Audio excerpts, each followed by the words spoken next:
Mes chers compatriotes, bonjour. Nous allons commencer notre petite discussion, enfin, notre campagne de sensibilisation. J'invite ceux qui sont prêts à appeler bien sûr tout le monde, à faire des signes, des partages, à envoyer des cœurs. Nous sommes dans le Djei Lobo. Le Djei Lobo, c'est la ville où j'ai grandi. Le Djei Lobo, c'est le département où on a mangé Paul Biya dans toutes les sauces. Paul Biya a été utilisé dans le Djei Lobo de toutes les manières.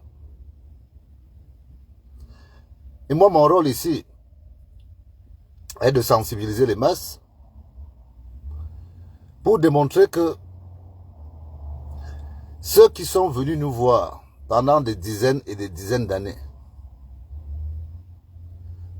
pour nous parler de Paul Biya, président de la République, de l'accompagner dans le cadre de ses fonctions, ont participé à l'appauvrissement des populations du Djei Lobo, du Sud en général, et bien sûr à l'échec que le président Paul Biya est en train de présenter au peuple camerounais après 42 ans de règne. On peut déjà parler d'échec. Même avant la transition, on peut déjà parler d'échec. Compte tenu de la longévité et des expériences que le pays a connues en fonction des autres pays dans le monde. On peut déjà commencer à parler d'échec. Moi, j'ai pas peur. La vie, c'est comme ça. Il y en a qui réussissent, il y en a qui échouent. C'est pour ça qu'on fait les efforts. Moi, j'arrive à faire cet effort de classer Paul Biya 1, Paul Biya 2 et Paul Biya 3. Parce que il faut déceler le bien que ce monsieur a.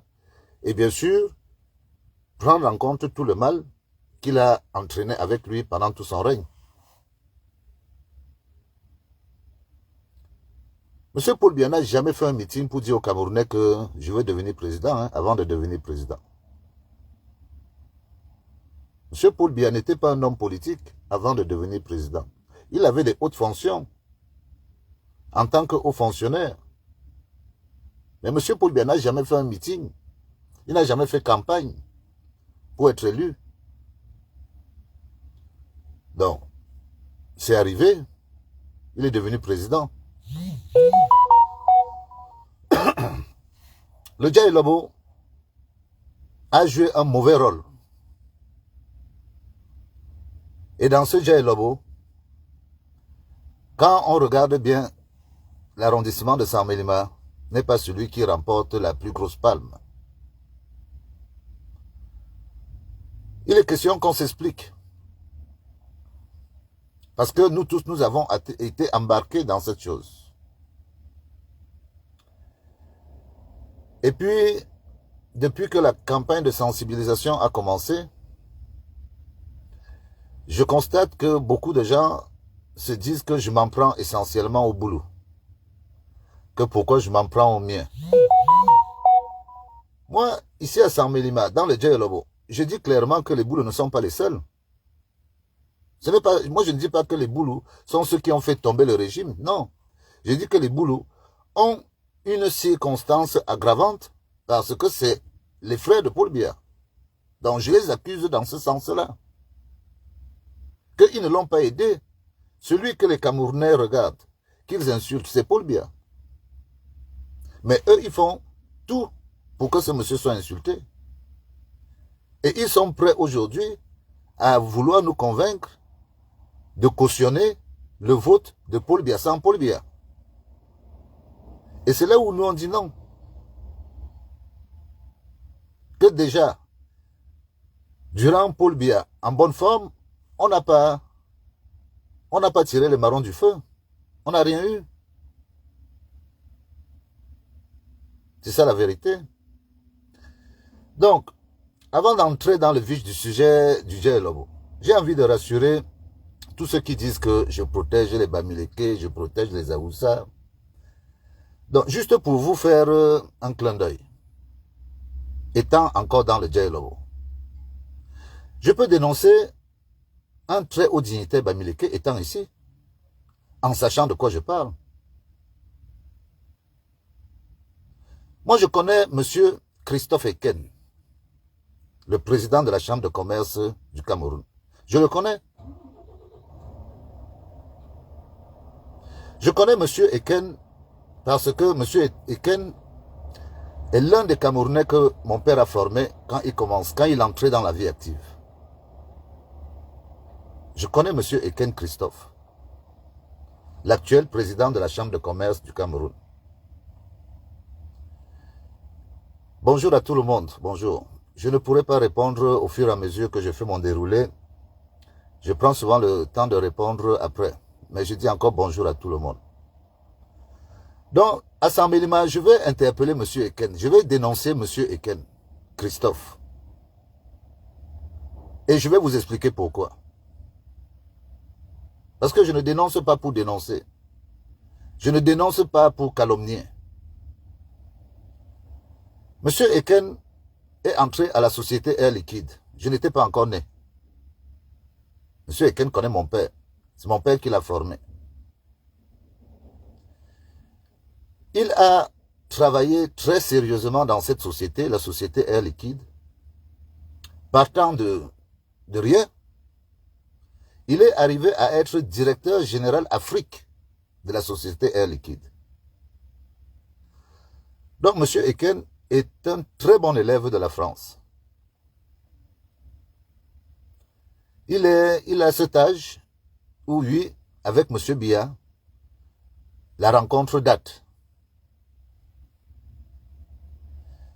Mais vous voyez un monsieur qui a une aussi belle carrière, M. Eken Christophe. Après, il a ouvert Central Voyage.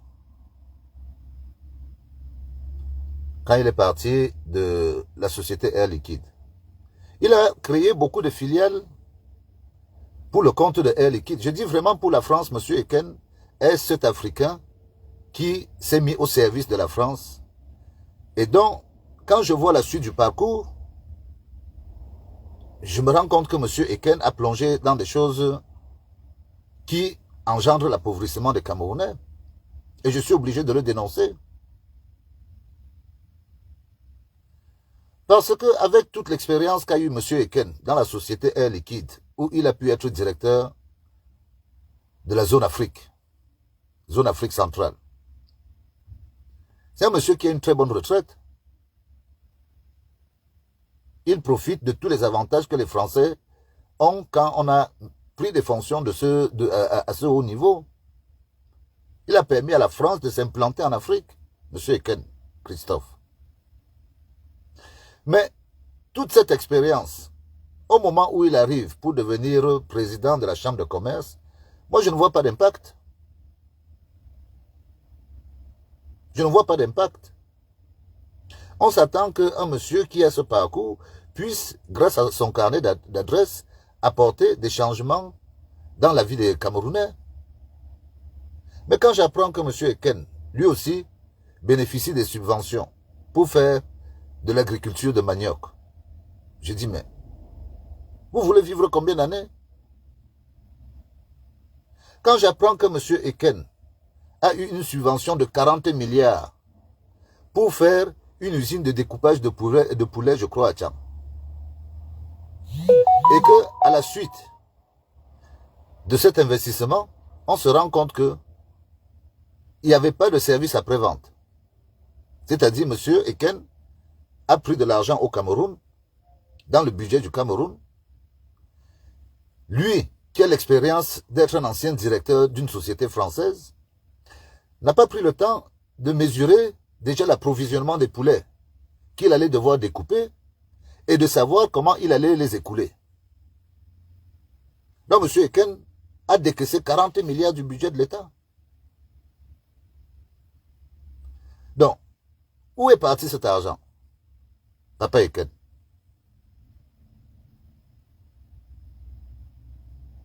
Où est parti cet argent? Moi, qu'on ne me reproche pas que je vienne seulement parler à mes frères. Vous, vous êtes un homme de l'Ouest. Vous aussi, vous faites partie de ceux qui accompagnent le président Paul Biya.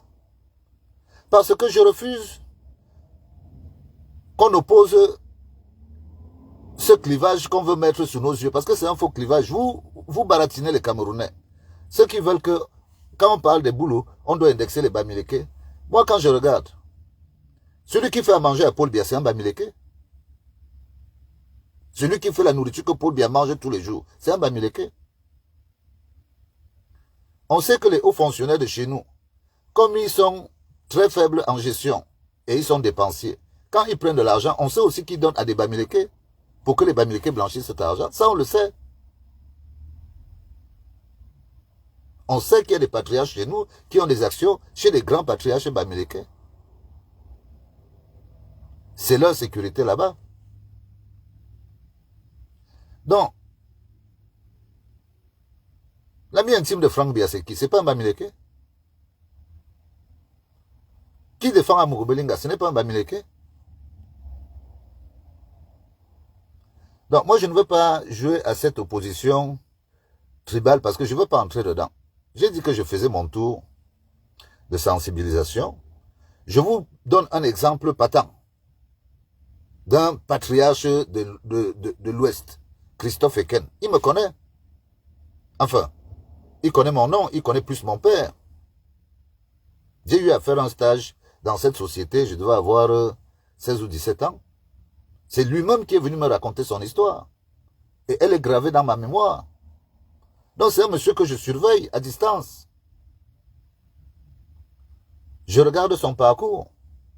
Mais quand j'apprends dans l'Assemblée, au niveau de l'Assemblée nationale, qu'il a reçu de l'argent de l'État, je me dis, mais, Papa Kento, si tu as plongé, tu as plongé dans l'argent sale. Regardez comment vous appauvrissez nos enfants. Est-ce que tu avais besoin de ça? Avec une si belle carrière. Tu n'avais pas besoin de ça.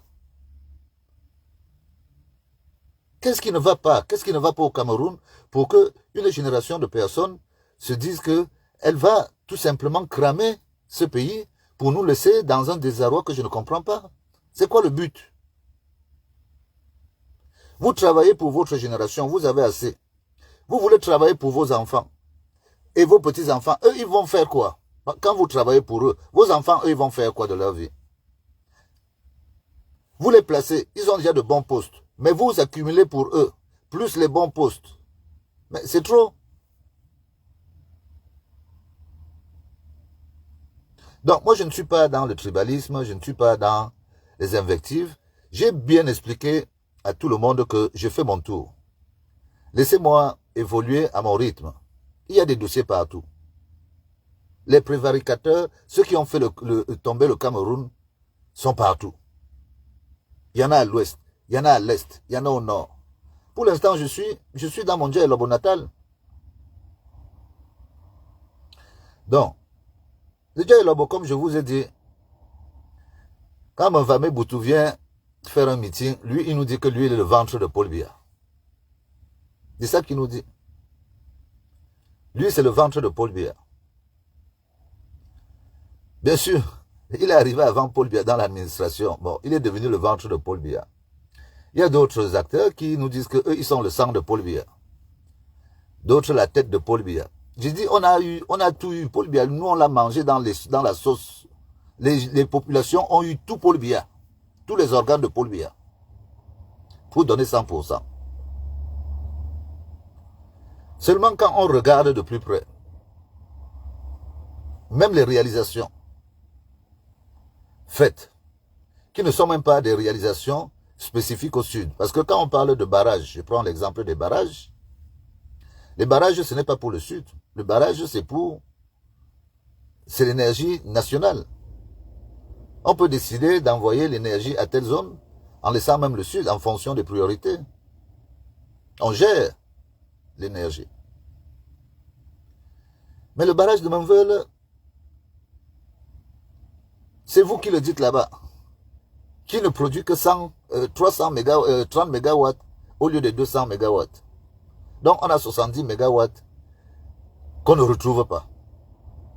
On ne les a pas pourquoi. La malfaçon, on ne les a pas pourquoi. Expliquez aux Camerounais que votre régime a investi sur des infrastructures qui n'arrivent même pas à donner ce qu'elles doivent donner pour satisfaire les populations. Et puis, dites-nous les défauts, ce qui ne va pas. Parce que vous ne pouvez pas accumuler des infrastructures en disant on a fait ceci, mais les infrastructures ne produisent pas pour ce qu'elles ont été créées. Moi, je ne parle même pas du barrage de Maké. Une curiosité qu'on est venu mettre dans le sud, où, quand on voit les impacts environnementaux, on se rend compte qu'aucune étude d'impact n'a été faite pour ce barrage. Enfin, il n'y a pas eu d'étude d'impact sérieuse. Entre l'ennoiement des forêts, la déforestation à outrance pour faire ce barrage, toutes les promesses qui ont été faites aux alentours de ce barrage, où on devait avoir un site écotouristique qui devait aller au niveau de la Dja, on se disait que bon, on pouvait créer des emplois là-bas. Zéro. Il y avait des projets hydroculture. Où est l'impact? Vous avez fait quoi au sud? D'ailleurs, quand on regarde le sud aujourd'hui, pour moi qui suis observateur, je vous regarde à distance, j'ai connu les figures emblématiques de la politique dans le sud. On n'a jamais vu un responsable politique dans le sud aussi mou, aussi évasif que le délégué du RDPC, du Djaïlobo. Je n'ai jamais vu un président, un délégué, un responsable politique aussi mou. Ceux qui étaient même à l'école avec Moutazé, moi mon oncle était à l'école avec Moutazé, j'entre directement sur lui. On a toujours décrit Moutazé comme un garçon intelligent, qui était bon en mathématiques, qui avait une grosse tête, qui était le genre de petit assez chétif. Moi, c'est comme ça qu'on me l'a toujours présenté. Ça n'a jamais été un meneur d'homme. Il n'a jamais eu de charisme.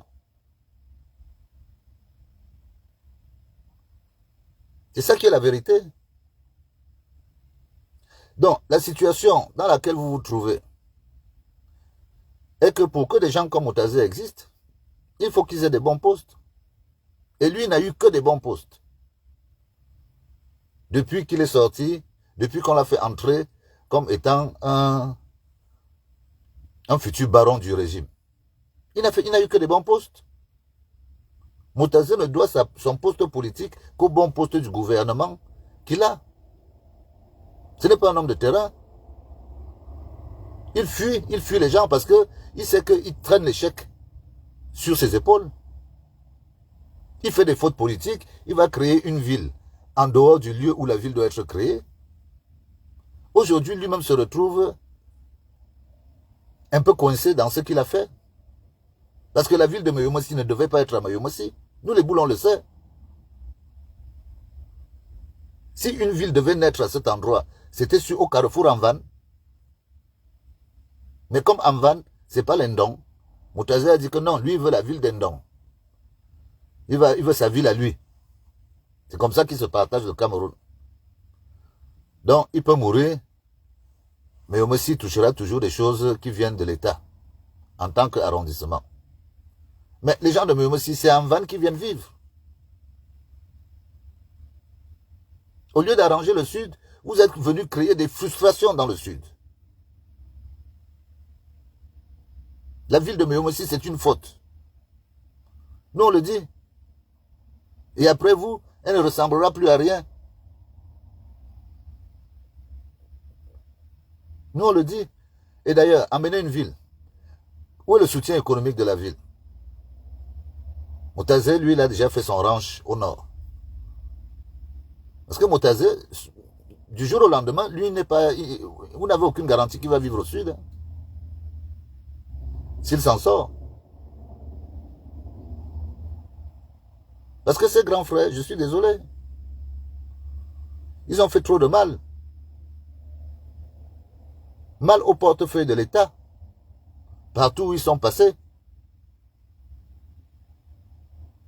Qui ne voyait pas ici en André Noël, Bindoua Mathurin, faire les margouillas en bas de la Caisse nationale de prévoyance sociale quand Moutazé travaillait à la caisse. Il n'était pas assis tous les soirs là-bas à attendre que les marchés tombent de la caisse. Aujourd'hui, ils font les gens qui s'opposent. Mais non, chacun se prend juste son précaré pour profiter du régime. Et vous les jeunes, vous êtes là à les suivre. On vous utilise pour vous battre entre vous. Qu'est-ce qu'il y a de concret après eux? Qu'est-ce qu'ils vous laisseront de concret pour la suite?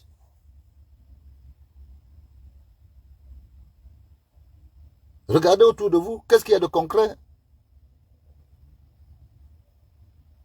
Est-ce que la politique consiste à prendre des individus pour aller, à la limite, influencer les autres, les empêcher de réfléchir, sans toutefois leur donner quoi que ce soit? Le Sud a tout eu. Le Djaïloba a eu. Durant le règne de Paul Biya, on a eu ministre de la Défense, ministre des Finances, ministre, voilà, décentralisation. On a tout eu. On a tout eu. Proportionnellement à ce qu'on doit avoir.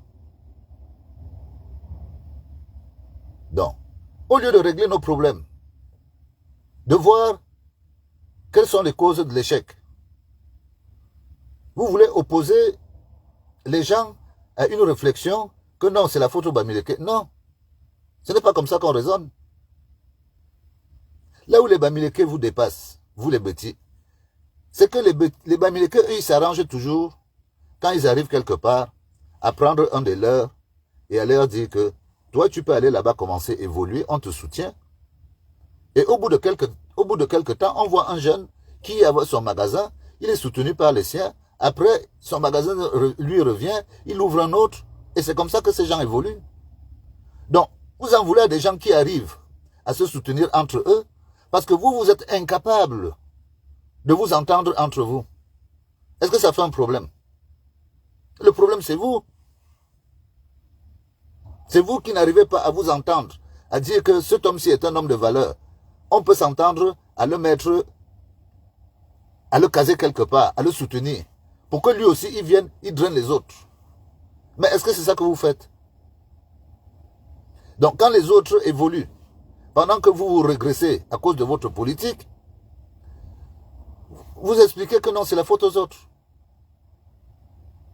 Ça ne peut pas être la faute aux autres. C'est vous qui avez un problème. Moutazé fuit. Jean-Sylvain Bondo est un fuyard. Nous avons une classe politique dans le Djaïlobo qui est une classe, je ne sais même pas comment je peux la considérer. Elle ne peut pas marcher. Chacun s'est arrangé à prendre le siège qu'il ne doit pas occuper. C'est comme ça que vous êtes. Regardez celui qui est responsable des marchés publics, Ngamba Clotaire. Tous les soirs, il est sur sa bouteille de whisky devant la station Total ou dans un bar à Saint-Mélima. Tous les soirs, en tant que responsable des marchés publics. Regardez bien la continuité de service. Après, vous avez des petits parvenus qui tournent autour, qui se prennent pour des gens intelligents, sans expérience. Tu te demandes, ils ont travaillé où? Pour avoir ne serait-ce que la culture professionnelle. Vous allez inventer la lune. Nous, on dit aux jeunes que le rêve n'est même plus possible. On ne peut plus rêver. Ils ont tué le rêve. En 2025, nous n'allons pas suivre un vote de Paul Biya sans Paul Biya. C'est ça qu'on dit. Parce que ça va nous enfoncer encore plus. Et on ne sait pas quel est le chemin retour. Et je continue à dire que si les gens du RDPC ont les capacités, trouvez les capacités dans ce fameux socle granitique qui n'a de coquille, qui n'a de... Je ne sais même pas, je ne sais pas où est votre granit. Je ne sais pas en quoi vous êtes unis. Vous êtes unis dans la misère des autres.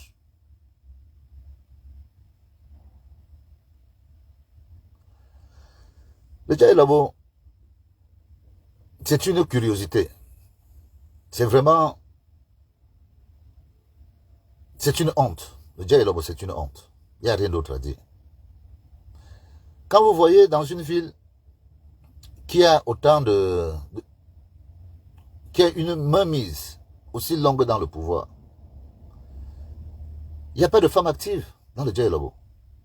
Il y a des bourgeoises qu'on voit dans des voitures fumées, des gros 4x4, qui sont des femmes d'eux, qui ignorent complètement tout le monde, qui ne participent à aucune activité qui permette aux femmes du Djaïlabo d'évoluer. C'est ça qui est la vérité. Dès qu'on apporte une idée qui peut essayer de sortir le Cameroun des situations précaires, on dit non, toi tu es du opposant. Et Nobelinga est mort, il était fâché contre Paul Biya. Parce qu'il a demandé à Paul Biya de mettre en place la révolution agricole, la révolution verte. Paul Biya est allé faire les champs. Aujourd'hui, est-ce que les champs là marchent encore? On voit les ouvriers qui commencent à demander les salaires. Quelle était l'image de faire des champs? C'était tout simplement de faire croire à tous ceux qu'ils nommaient de faire des champs. C'est pour ça que les Ayoulons ont les champs. C'est pour ça que les Moutazeux veulent avoir des champs. Tout le monde veut faire comme Paul Biya. Donc, vous êtes à Yaoundé où vous faites des carrières de fonctionnaires. Vous voulez être en même temps agriculteur. Mais vous avez vu ça dans quel monde? Dans quel monde? Vous voyez François Mitterrand, il a aussi son champ de vigne. Mais dans quel monde vous avez vu ça? Alors que vous-même vous savez que nous sommes un peuple qui connaît l'agriculture. Elle était rudimentaire avant, mais nous ne sommes pas stupides au point où nous pouvons, nous aussi, faire de l'agriculture de rente. Est-ce que vous vous rendez compte que en Afrique, au Cameroun, dans le sud, on peut faire 3 cultures de maïs l'année, voire 4 cultures de maïs l'année. Pendant qu'ici en France, on fait une culture l'année. Parce que le maïs, c'est 3 mois. Donc on peut faire au minimum 3 cultures l'année. Est-ce qu'on peut être en concurrence avec l'Occident si on se lance dans l'agriculture? Zéro. Donc, comme vous travaillez pour la France, vous empêchez les Africains de s'épanouir, c'est-à-dire que de profiter de leur richesse, malgré tous les siècles d'esclavage, de colonisation, de tout ce qu'ont enduré les Africains, en l'an 2024, vous êtes encore là à empêcher les Africains de vouloir profiter de ce que la nature leur a donné. Mais c'est pas normal. C'est pas normal.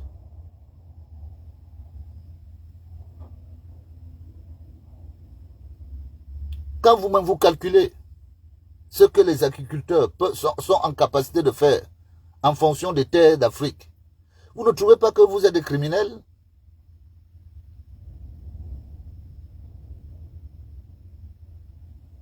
Parce qu'on est riche. On ne fait que dire ça qu'on est riche. Mais vous ne permettez pas, malgré la richesse de nos pays, vous n'arrivez pas à mettre les gens dans les conditions qui vont leur permettre de vivre mieux. Vous les entretenez, on travaille encore la machette. Alors qu'il y a des débroussailleuses forestières.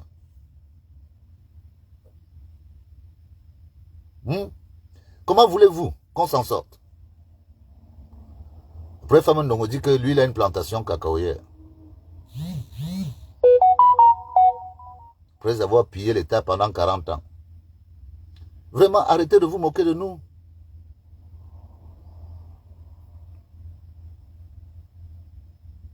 Moi, j'ai entendu Ayolo s'en prendre à mon cousin par voie radiophonique. J'ai entendu. Quand il disait que lui, son père, n'était pas un pauvre.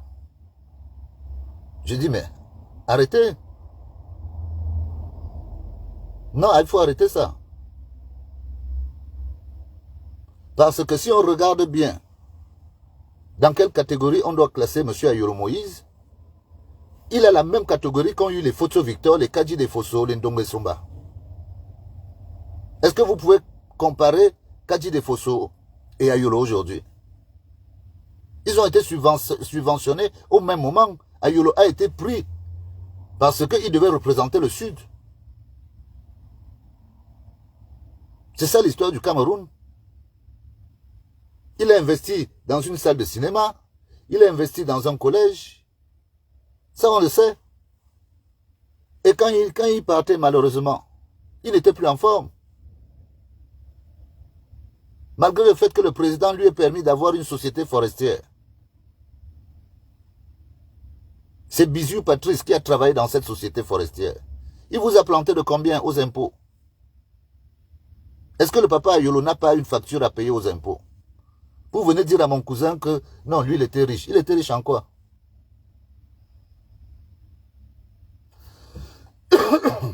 Donc il faut nous arrêter ça. Vous vous êtes enrichis sur des générations. Oui, vous vous êtes enrichis sur des générations. Donc ne dites pas que c'est des héritages. C'est l'argent des Camerounais. Pour une grande partie. Et une partie de votre travail, du travail que vous avez fait. On ne va pas dire que vos postes ne vous donnent rien. Mais ça ne peut pas vous donner ce que vous présentez aux Camerounais. C'est ça qui est la vérité.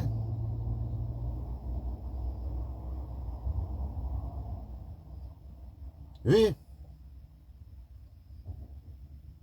Quand je vois mon oncle André Nolessian, je me rappelle de la petite maison où il dormait quand il allait à l'école. À Lokoumé, c'était à Pays-Bas. Quand je vois le député Bindoua, il venait manger les angomos au village. Il a oublié Mama Bissot. C'est ce comportement qu'il doit afficher devant nous. Il a oublié que notre village l'a souvent nourri.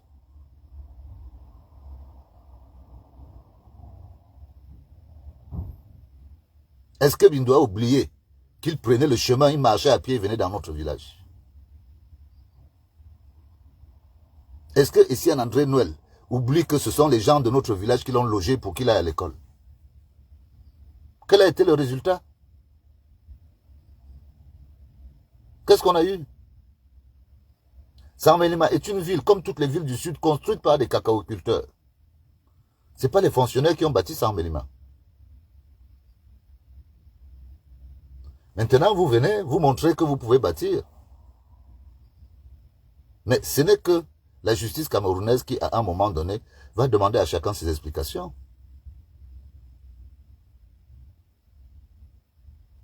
Donc, mes frères qui me demandent de parler de Bruno Bidjan. Moi, je vais vous rappeler une histoire. Parce que malheureusement,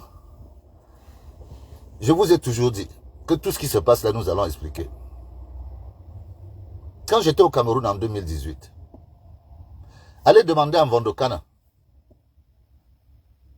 Quand Mvondokana est venu me voir, m'a fait appeler pour me dire que Mvondo Sylvain demande à tous ceux qui ont des investissements de fait ou des projets, de faire passer des projets. Il m'a appelé. Quand il m'appelait, c'était pourquoi? C'est parce qu'il avait vu l'investissement de la ferme à volailles qu'on avait à KSE. C'est ça que je leur demandais de prendre en relais pour en faire un espace touristique. Il m'a appelé. Je suis allé chez lui. Moi, j'étais surpris. Bon, c'était une vague de tromperie. Ils m'ont mis dans la tromperie pour me faire croire qu'ils voulaient faire quelque chose. Mais quelle était la motivation? Quel était le mot d'ordre qu'on nous disait? Qu'est-ce que Mvondokane disait? Mvondokane disait que c'est dans le même modèle que Bruno Bidjan a eu 100 millions pour faire une ferme.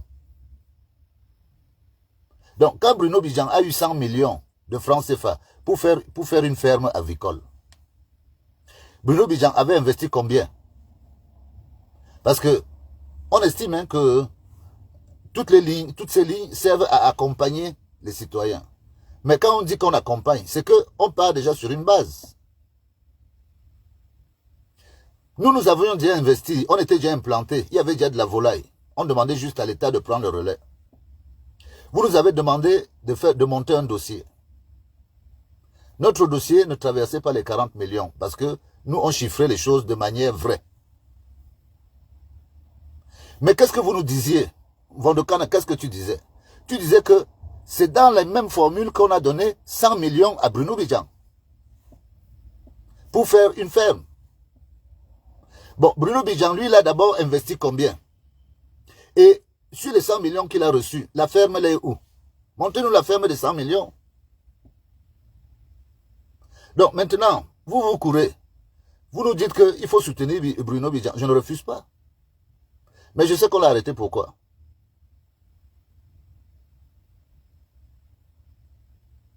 Hein? Parce que c'est facile, hein? C'est facile de profiter des facilités que l'État met à votre disposition afin de les donner à des personnes que vous estimez être utiles pour vous, mais sans considérer l'évolution du pays. J'avais un projet qui pouvait créer des centaines d'emplois, le port sec. Ce n'est pas le même Motazé qui allait dire à Bekono que le port sec risque de gâter la route. Or, les camions qui viennent du Congo, qui traversent Saint-Mélima tous les soirs, c'est le commissaire qui les prend là, au carrefour à Vebe, pour les faire traverser la ville. Quand on vous disait de faire un contournement, c'est la seule chose qu'on vous demandait. Vous avez préféré abandonner le contournement. Parce que quand les camions sont comme ça vous fait une caisse tous les soirs. Et le commissaire accompagne. C'est-à-dire que vous ne voulez rien faire. Vous donnez de l'argent à des gens juste pour fabriquer des petits. Moi, je les appelle des comiques. Moi, je les considère comme des comiques. Donc, moi, je ne suis pas là pour dire qu'on ne devait pas donner à Bruno, hein, ce n'est pas la question. Mais je suis là pour dire qu'on ne doit pas avoir la mémoire sélective. Quand quelqu'un fait partie d'un milieu, moi, si j'avais mangé 100 millions, peut-être que je ne parlerais pas aujourd'hui. Hein. Qui sait? Seulement 100 millions. Mais quand on a mangé dans des assiettes du régime, et qu'on veut sauter le régime, il faut s'attendre à des retours. Et après, on se réfugie dans un cadre général. C'est pour ça que nous demandons l'arrêt de cette politique du régime. D'abord, on vous dit que non, votre système ne donne pas. Votre système ne donne pas, c'est ça qu'on dit. Quand je prononce le nom de Bruno Bidjan, c'est Vandokane qui donnait ça comme slogan. Et c'est pour ça qu'on a pris nos dossiers. Est-ce que je suis le seul à avoir donné un dossier là-bas? Le petit qui a la ferme de Mangue, il a donné un dossier, il a eu quoi?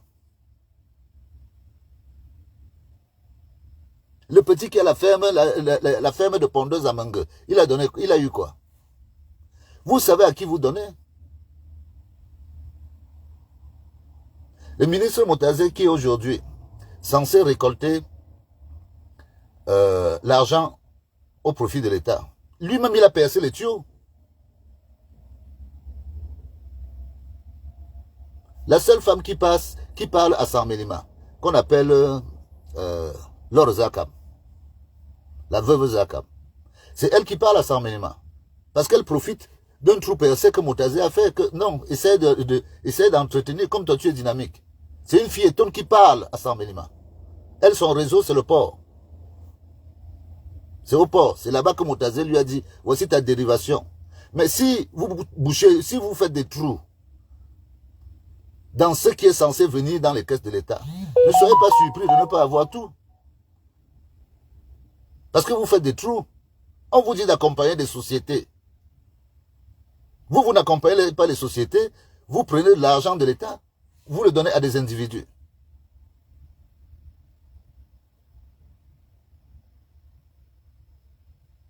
Moi, je me rappelle d'une discussion que nous avons eue avec le directeur de budget, Antoine Samba, qui disait que le Cameroun est une curiosité.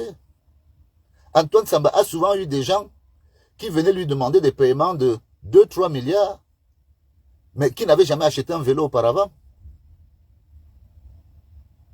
C'est-à-dire, on fabrique quelqu'un, vu que c'est facile, c'est à partir d'une signature.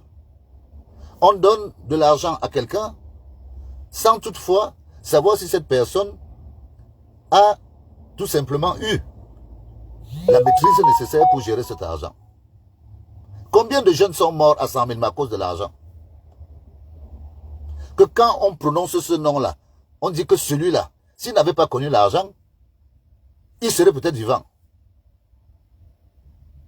Ce Jean-Jacques est mort pourquoi?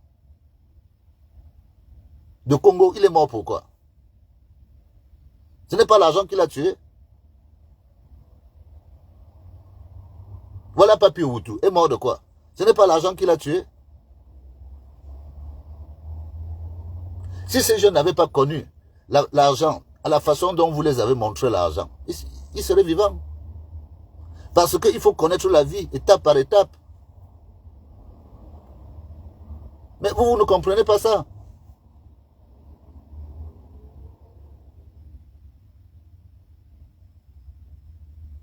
Moi, je les entends discuter, je parle avec mes frères. Mais quand le rêve de quelqu'un, c'est d'avoir une subvention pour se dire que lui aussi, il veut acheter à tout prix le 4x4. Lui, son rêve, c'est acheter le 4x4. Lui, il s'en fout du reste. Le jour où il a le 4x4, il sait qu'il a ses habits, sa vie. Ça va où avec ça? Et vous n'avez fabriqué que cette bande de zozos. Ils sont pleins, on les voit. C'est pour ça que moi j'ai dit aux autres que, t'as fait le siège. Allez scier le bois. Au moins le bois, c'est le bois de votre plantation. Vous essayez de vous débrouiller. C'est la seule solution que j'ai trouvée pour eux. Et après, ceux qui arrivent à investir dans l'agriculture, ils investissent dans l'agriculture. Mais les moyens sont faibles. Parce que vous qui êtes censé aider ces gens, vous ne faites pas ce qu'il faut faire. Vous ne faites pas ce qu'il faut faire. Une débroussailleuse électrique, c'est environ 1 million celle qui est solide. On défriche 1 hectare en 3 jours avec une débroussailleuse électrique. Mais vous préférez voir vos frères utiliser la machette.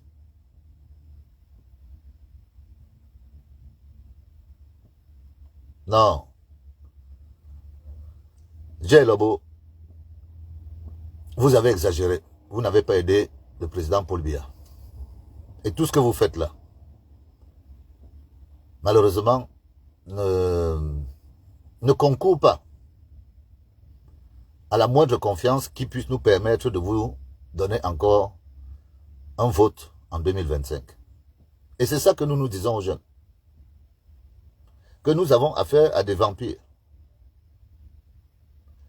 Je vais passer 2 jours ici dans le Djaïlao. Parce que j'ai besoin de faire le tour. Je vais dénoncer des faits d'armes de personnes qui, en très peu de temps, se sont enrichis. Et je vais démontrer, les Camerounais, les Boulous le savent. Mais il faut maintenant que tout le Cameroun le sache. Il faut que les Camerounais comprennent que nous, on n'est pas complices de ça. Et à partir de là, on va voir le moment venu qui choisir pour continuer à vivre nos vies. Ils ne vont rien nous faire. Dès que le pouvoir est quitté entre leurs mains, ils deviennent des citoyens comme les autres et après chacun répond de ses actes. Parce que ça ne va pas s'arrêter là. Ça ne va pas s'arrêter là. Quand on est fonctionnaire, neveu de président, on se retrouve à être hôtelier. Même Paul Biya avait dit en réunion que le ministre Bilébidjan, tu vas aller en prison. Est-ce que votre oncle vous dit souvent, hein? Nous, on sait ce qui se dit à Mamoka. Parce qu'il ne sera pas là pour te défendre tout le temps. Oui, on sait que certaines personnes vont aller en prison. Comme d'autres sont déjà en prison.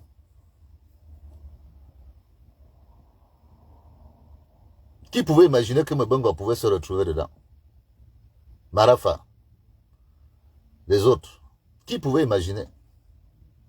Encore que, pour certains, on estime que on doit les faire sortir parce que ça ne sert à rien. On doit récupérer les biens au maximum. Au maximum. Même ceux qui sont à l'étranger, on doit les réclamer. Nous sommes une nation, nous sommes un pays. Les autres pays doivent nous respecter.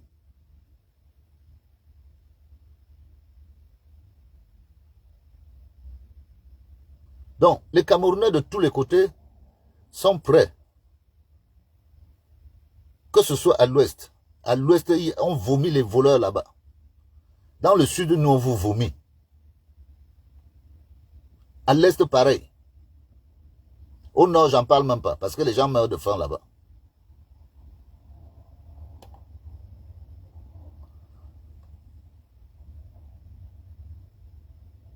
Mon entrée à Saint-Mélima m'oblige et m'obligera à vous demander si vous êtes fiers. Si vous êtes fiers, qu'on vous malmène comme on vous malmène. Vous étiez à une réunion à Monaco, je crois que c'était le 6 novembre. Ça fait pas longtemps, hein? Le 6 novembre dernier. Vous étiez à une réunion, on vous a promis tellement de choses. Combien ont été réalisés? Aboté à 100 millimètres. Et je me suis dit, je suis à Monaco. Bon, je vais à Djen. Il faut sortir de ça. Il faut que les boules retrouvent leur dignité.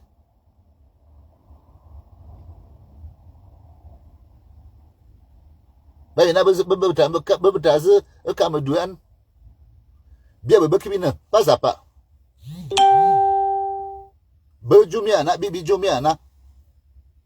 Après, on verra. Mais partez déjà sur l'idée que ça a bien à bout. Partez déjà sur l'idée que Bidjo Boboui. Donc,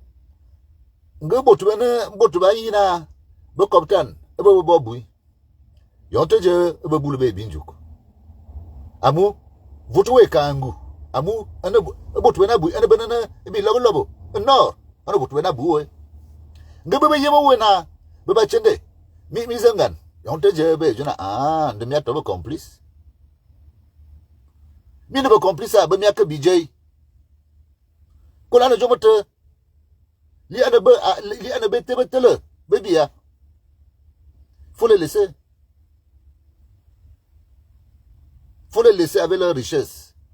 Ce qu'ils ont déjà pris là, on les laisse avec. L'État va régler. Ceux qui vont venir aux affaires vont chercher à savoir comment on s'enrichit en si peu de temps à autant de milliards. Ce qu'on pourra récupérer, on va récupérer. Comme ça s'est fait au Gabon. Et la vie va continuer. Et dans le sud, il y aura de nouveaux responsables. Il y a un bon moutazé à Boutouete Wessebek, mais il y a un bon gars sud de Bofbeignon.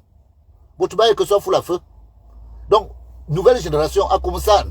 C'est ça qu'on dit. Moutassa Koumsan. Nan, que Joe Bouté à Fouladena, Mia ou Avalbajoli. Le tour de Wangasoya. Boutoubo politique déjà. Bembo Tabanlam. Et bien, un lam. Ça que Boutouba, il y a un petit son là-bas. Là, c'est pas le bout. Moi, c'est ça que je dis.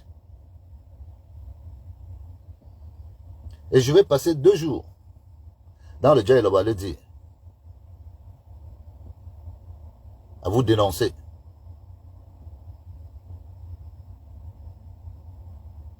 Dire tout le mal que vous avez fait à nos populations. Aujourd'hui, Mekin, on ne parle que du barrage. Est-ce que c'est ça qui était convenu au départ? Vous avez prévu que l'eau allait monter à des niveaux qu'il montait là, que les gens allaient marcher dans l'eau? Vous avez prévu ça? Une infrastructure qui est chez vous. C'est elle qui produit maintenant les moustiques en Vomoka. Est-ce que Mekin produit les moustiques en Vomoka? C'est-à-dire que même le président Paul Biya est dans les moustiques. Quand Mekin est déjà sorti de son nid. Quand on ne sait pas, on demande. On prend des professionnels. On ne peut pas faire un barrage sans mesurer l'impact environnemental. Sans savoir comment va être faite la contrainte hydraulique qui aujourd'hui est obligée de s'étendre parce qu'il n'y a pas de retenue. Il n'y a pas quelque chose qui guide l'eau. Toutes les rivières s'inondent, se noient. Voilà votre Mekin. 40 ans de pouvoir. Voilà mon vœu. On attend 200 mégawatts, ça ne produit que 30 mégawatts. Les gens vont sortir dire que c'est parce que c'est la sécheresse, c'est parce que... Vous savez parce que c'est que les retenues d'eau?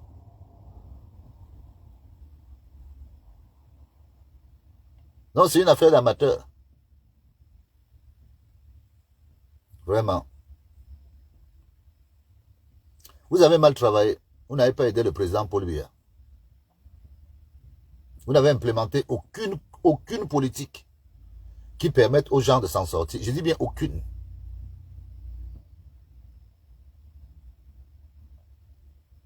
Et vous demandez toujours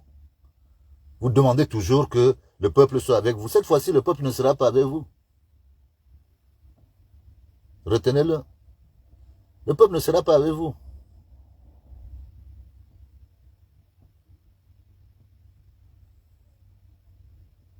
Je demande aux jeunes, je sais que beaucoup m'écoutent, faites tout, ne ratez pas le train, inscrivez-vous. C'est votre vie, c'est la bataille de vos vies qu'on est en train de faire. Sinon, malheureusement, ils vont reprendre une deuxième génération. Ils ont pris la nôtre. Moi, je suis un chanceux parce que j'arrive à jongler entre deux pays. Combien de gars de mon âge n'ont pas espoir au Cameroun? Alors qu'ils ont été formés à la base. Ils ont des diplômes. Sans opportunité, ils se découragent. Ils sombrent. Ils sont combien? Mais pour vous faciliter la consommation d'alcool, on vous amène le kit quoi, à 100 francs, d'autres même à 50 francs. Parce que il faut que vous ayez la facilité de prendre l'alcool. Malheureusement, pour noyer les soucis. C'est pour ça qu'on fait on met le kitoko au marché. Et puis le dimanche, on vous envoie à la messe.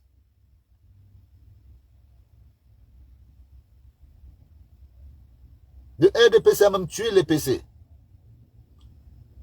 Le RDPC a tué les PC, je le dis. Parce que même la façon dont les gens croyaient, l'émulation qu'il y avait dans l'église n'est plus la même. Les prêtres sont concurrents aux hommes politiques. Les pasteurs. Et ils sont là pour entretenir, canaliser la misère de leur côté parce que eux, ils sont sur la conscience. On vous explique que Jésus n'aimait pas l'argent. Donc vous devez vous contenter du peu que vous avez. Pendant ce temps, les autres sont dans l'opulence. Pendant ce temps, les autres jettent. C'est-à-dire que quelqu'un, on tue un bœuf chez lui, il ne donne pas aux voisins dans un village. Il met dans le congélateur. Quand Eneo coupe le courant, le bœuf pourrit. Et c'est à ce moment-là qu'on se rend compte qu'il avait le bœuf dans le congélateur. Il va jeter. Donc lui, nous on a de grosses odeurs. Il ne peut pas partager. Il y a des choses incroyables.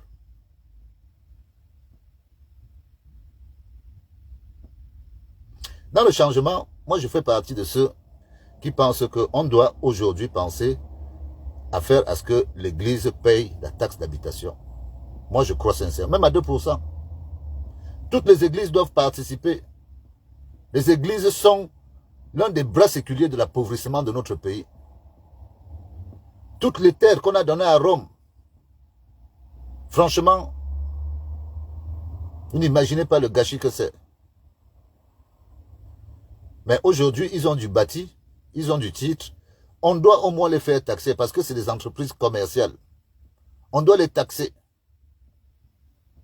Parce que l'Église accompagne le pouvoir pour tout simplement rendre un peuple assujetti. Un peuple ne doit plus réfléchir. C'est à ça que servent les prêtres et toutes les églises réveillées qui sont au quartier. C'est à ça que ça sert. Et ça arrange le régime. Que vous alliez dans les églises.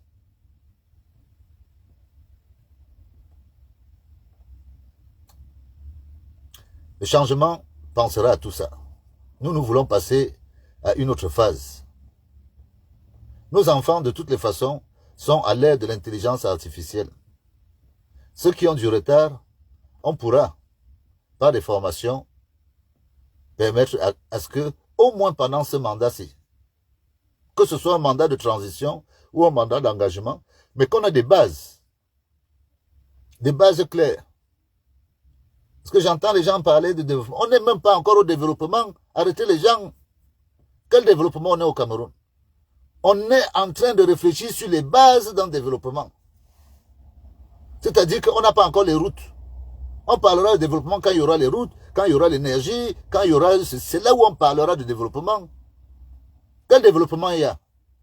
On n'a même pas encore les bases, la fondation du développement. Les gens mangent l'argent alors qu'on a besoin urgemment d'avoir des infrastructures. Eux, ils mangent l'argent. Et vous parlez de développement. 2035, c'est un mirage. Jamais on ne va atteindre nos objectifs en 2035. C'est un mensonge. D'ailleurs, c'est une invention de Motazé. Avec tous les dégâts, les fracas et tout ce qu'il y a eu dans ce machin. La feuille de route de 2035 n'est même pas respectée. Elle est inapplicable. Donc sortez cette idée de la tête. On parlera d'émergence quand on aura déjà mis sur pied la base de ce qui permet au développement de venir. C'est-à-dire, on doit d'abord faire les routes, les hôpitaux, s'assurer que tout le monde peut avoir accès à l'éducation. C'est après, dès qu'on aura ça, qu'on dira que bon, comme on a déjà ça, dans 15-20 ans, on aura des gens bien formés et ce sont eux qui vont apporter le développement. Et encore. Et encore. Si notre développement, c'est faire les mêmes erreurs qu'ont fait les Occidentaux, ça veut dire qu'à un moment donné, on va revenir corriger ces erreurs-là. Parce qu'on fait tellement la copie conforme des sociétés occidentales que malheureusement, les erreurs que les Occidentaux ont fait quand ils faisaient leur pays, aujourd'hui, ils les corrigent. Et nous, on prend ce chemin, donc on reviendra quelque temps après les corriger. Vous croyez que les Occidentaux avaient prévu le vélo électrique? Ils n'avaient pas prévu le vélo électrique. Mais aujourd'hui, dans certains pays, on est obligé de faire des pistes cyclables. Donc nous, au lieu de traverser, d'essayer même de réfléchir de manière intelligente que nous ne sommes plus à l'époque ancienne où on va faire des grandes routes et qu'on doit s'adapter aux nouvelles technologies. Au Cameroun, on ne pense même pas aux pistes cyclables. Moi, déjà, on ne pense même pas aux trottoirs. Est-ce que c'est aux pistes cyclables qu'on va penser? Donc le jour où ça va, les gens vont se dire que ça doit arriver, on va recasser les routes et on va refaire des pistes. On n'est pas capable de réfléchir. Donc notre développement, il n'est même pas bon. Tous nos ingénieurs sont allés apprendre à fabriquer des maisons occidentales. On bourre nos bâtiments de climatiseurs, des trucs qui bouffent du courant pour rien. Alors qu'on sait qu'il y a des méthodes de construction qui permettent l'aération et l'acclimatation des maisons. Des pays comme le Canada le font. On a des matériaux chez nous. On nous oblige le ciment qui est cancérigène. Alors que les pays se sont construits grâce à la terre rouge, la briquette rouge, stabilisée ou cuite. Le projet Mipromalo, pourquoi on ne l'encourage pas? Depuis que Mipromalo est à Yaoundé, où est le bâtiment de Mipromalo? Vous préférez venir vendre aux Chinois vos projets pour qu'ils viennent construire à votre place. Est-ce que vous vous rendez compte qu'on fait importer du riz d'Asie et on vend nos terres aux Asiatiques pour qu'ils produisent du riz chez nous pour l'envoyer en Asie? Est-ce que vous vous rendez compte un peu de quel... Je ne sais pas moi, je n'arrive pas à comprendre. C'est-à-dire qu'on a donné des terres aux Chinois du côté de Nangue Boko. Ils font du riz, ils emploient nos personnes. Notre riz est tellement bon qu'ils ne peuvent même pas le manger ici. Ils l'envoient chez eux. Et nous, on a besoin du riz. On a fait venir le riz de chez eux. Mais on est tombé sur la tête. Nos grands-mères cultivaient le riz. Nous, on vous rappelle ça. Que nos grands-mères, nous, on mangeait le riz quand on était enfants, dans nos villages. Donc, quand on veut encourager une culture, on met une politique agricole hein, en route. Le Cameroun a des hommes, des femmes. Ceux qui ont lancé le projet maïs du côté de Ntui, je crois que c'était même l'un des derniers investissements de la Société nationale d'investissement. Des milliards ont été enterrés en Ntui sur le projet à maïs. Qu'est-ce qui n'a pas marché? Le maïs, simple maïs. Et vous voulez nous dire que non, franchement, vous êtes les plus intelligents. Vous avez tellement d'expérience que, bon, on doit encore vous donner 2025 pour revenir nous voir en 2032. Mais Douk, vous mentez. Vous mentez. Donc, dans le Djellabo, moi je vous dis, on a 2 jours. On a 2 jours. Je vais trouver encore un moment dans la journée pour essayer de parler aux personnes. Et sûrement demain, on fera un tour dans les autres arrondissements. Parce que il faut que tout le monde comprenne qu'à tel endroit, telle personne a participé à. Il faut le dire. Ne dites pas seulement, n'ayons pas la mémoire sélective de se dire que non, on va protéger les gens parce qu'ils sont innocents. Les gens du régime, il n'y a personne qui est innocent dedans. Il n'y a personne qui est innocent dedans. Donc, réfléchissez bien. Réfléchissez bien. Vous voyez des gens à côté de vous, ne croyez pas qu'ils sont des naïfs. Il y a des gens qui prennent des couloirs, qui font des forfaits, ils sont à côté de vous. Et Balé Eric, qui n'a pas eu 70 millions par Motazé. Et Balé Eric, tu as fait quoi des 70 millions? Hein? Tu es venu boire les whisky à Total. Bon, vous êtes nombreux. On va vous exposer pour dire que non, vous êtes les mauvais pions. Vous êtes les mauvais pions. Pour mon oncle André Noël Essienne, je me réserve... comme je dois prendre la route. Je vais sur Düsseldorf, en Allemagne. Donc je suis obligé d'écourter mon direct. Mais je suis déjà dans le Djellabo. À 100 000 les gens m'écoutent. Et ils comprennent. Et ils me disent que toi au moins arrive à dire. Parce que ici, nous on n'arrive pas. Mais le fait que tu dises nous donne la force. Ça nous donne la force. Et on saura comment encourager cette force. C'est ensemble qu'on est fort. J'ai dit aux élites du Sud que si vous voulez vous racheter vis-à-vis de votre petite tribu, de vos gens, vous avez les milliards. On a appris que l'autre a pris combien? 1 milliard, les cuisiniers d'Ayolo, je ne sais pas quoi là. C'était combien? 1 milliard. Moutazé, moi, je ne compte même plus tes milliards. Tu as tellement de milliards que bon, on ne compte pas. Vous avez Langobam, vous avez Zoozam, vous êtes nombreux, asseyez-vous, sortez 1 milliard, un seul, distribuez aux 482 chefferies du Djellabo. Chaque chefferie aura 1 500 000. En contrepartie, vous demandez à chaque chefferie de produire 3 hectares de haricots. Simple.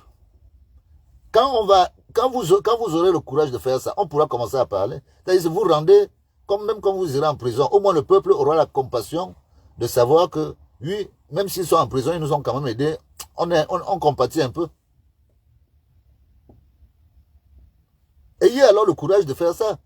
Nous, on entend seulement les milliards là dans les domiciles. C'est tellement beaucoup que les cuisiniers et les domestiques arrivent à prendre. C'est tellement beaucoup. Et vous dites que les populations, elles ne goûtent pas. Donc on vote. Et vous voulez dire encore que Paul Biya. Non, laissez ça. Laissez ça. Donc nous allons continuer. Il est déjà, ouais, il est l'heure que je prenne la route. J'ai dit que je prenais 1 heure. J'ai pris 1 heure pour faire ça. Je vais retrouver 1 heure dans la journée. Le temps de traverser la grève des agriculteurs. Tous les agriculteurs d'Europe se sont réunis à Bruxelles aujourd'hui. Et je dois traverser Bruxelles, normalement, je sais pas, pour aller du côté de Düsseldorf. Ici, on vit la démocratie en vrai. Parce que j'ai toujours expliqué à mes frères du village que Paul Biya mange votre macabo, il mange votre manioc, il mange votre plantain. Tous les ministres là, ils mangent vos arachides, ils mangent tout ce que vous plantez au village. Parce que quand on va faire les courses au marché, on ne choisit pas l'origine. C'est-à-dire qu'on vient acheter. Paul Biya mange le manioc. Paul Biya mange le plantain. Il mange les légumes. Tous les ministres là mangent les légumes. Donc vous devez comprendre que vous, qui êtes de simples agriculteurs, c'est vous qui donnez, qui apportez la nourriture que Paul Biya mange. Il faut que vous compreniez le rôle que vous avez dans la société. Que si les agriculteurs ne seraient pas là, si les gens des villages n'existent pas, Paul Biya ne peut pas manger. C'est ça qui est la vérité. L'huile rouge, ça vient du village. Tout vient du village. Il faut que les gens du village prennent en considération Miami Ben Lamayop. Donc, avalé miatique, on ne fait la bouée ou le nalé. Avalé la qui? Be la mia. Dasilena, bicheda bodulo. Bien de tchenda bodulo. Et moi, je vais passer mon temps à vous dire ça. Je finis de faire ma petite dénonciation pour vous exposer les gens. Mais moulmi va que toi te yole, il yole. Mais ma katimia na nebe. Pas mais anéning. Bisolamos. Comme ça, on va éviter le mot. On va leur dire que non, on ne marche plus dedans. Et pendant que nous on fait ce travail dans la société civile, les acteurs politiques, eux, ils font leur travail à Yaoundé et à Douala et partout, ils font dans tout le Cameroun. Nous, on les encourage. Bien, il y a une démocratie telle que le président l'avait installée, que cette démocratie vive dans le dialogue. Que les autres partis viennent s'installer, qu'ils aillent dans les villages, expliquer ce qu'ils veulent faire du Cameroun. Et s'ils arrivent à convaincre les gens, la procédure est simple, tu démissionnes. Parce que vous n'appartenez pas au RDPC. Tu vas dire, même si, pour ceux qui ne payent même pas les cartes de vote, vous n'avez même pas besoin de démissionner. Pour ceux qui ont les cartes de vote, il suffit tout simplement de signer la démission que tu n'es plus du RDPC et tu adhères à un autre parti. Point terminé. Et tu réponds à ce parti-là. Quand le RDPC t'a déçu, va ailleurs. Va ailleurs. Et si tu tiens encore, si tu as encore envie de rester au RDPC, parce que bon, regarde au moins ceux qui sont au sommet. Parce que le RDPC qui va continuer, moi j'ai l'ultime, je crois qu'il y aura scission dans le RDPC. Moi c'est ce que je pense. Mais, parce que les choses sont tendues. C'est ce que je pense. Qu'il y a un risque de scission dans le RDPC. Mais s'ils arrivent à coller les morceaux, pour dire qu'ils vont ensemble, il faut qu'ils arrivent à coller les morceaux de telle manière qu'ils vous disent que ce n'est pas Paul Biya. Paul Biya nous a beaucoup aidé. Maintenant, c'est elle qu'on va mettre. Si vous êtes convaincu que c'est cette personne-là, vous votez pour le RDPC. Moi, je n'ai pas de problème. Mais ce que je ne veux pas, Anana Basimia Adouk, na nyamoto mimbu moe bula mi bay. Et nyab taze say a que le coup et kumimbu et moe boule et bou.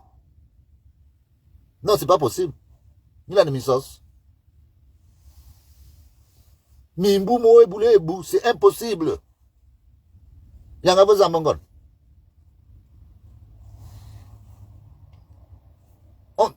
Quelqu'un peut vivre 105 ans. Ça ne veut pas dire qu'il sera apte pendant 105 ans. On peut vivre 110 ans. Ça ne veut pas dire qu'on est apte pendant 110 ans. Donc, respirer, ça ne suffit pas. Un président de la République doit être actif. C'est lui qu'on veut voir face aux autres présidents. C'est lui qu'on envoie. On n'envoie pas les délégués à la signature. On ne les connaît pas. Exceptionnellement, pour une raison bien précise, oui. Pas de manière quotidienne. Ce n'est plus de l'exercice du pouvoir. On ne peut pas déléguer de manière quotidienne un mandat que le peuple vous a donné et dire que vous gérez ce mandat. Ce n'est pas possible. Parce que c'est un homme et un peuple. Ce n'est pas les sous-fifres de l'homme. Non. Ceux-là, on peut les dégager. Il peut y avoir des malhonnêtes qui viennent juste piller. Et notre vieux est fragile. Tous les vieux sont fragiles. Donc, nous nous demandons que Paul Biya rentre en Vomoka. Si on peut boire les derniers trucs, on les boit. Si on a des choses à se dire, on se les dit. C'est ça que nous, on raconte. C'est ça que nous, on dit. On ne dit pas autre chose. Donc, je vous remercie pour la journée. Je vais arrêter là. Je vais essayer de... Je vais essayer d'être à l'heure, hein, parce que nous, on travaille à l'heure. Donc, je vous remercie. Hein, vive le Cameroun. Vive les Camerounaises. Vive les Camerounais. On se reprend dans la journée. Je vais donner une heure, peut-être dans la soirée, en fonction de comment je vais rencontrer des difficultés sur la route. La semaine est agitée en Europe, donc il va falloir que je faufile. Bonne fin de journée à vous, bon début de semaine. À tout à l'heure.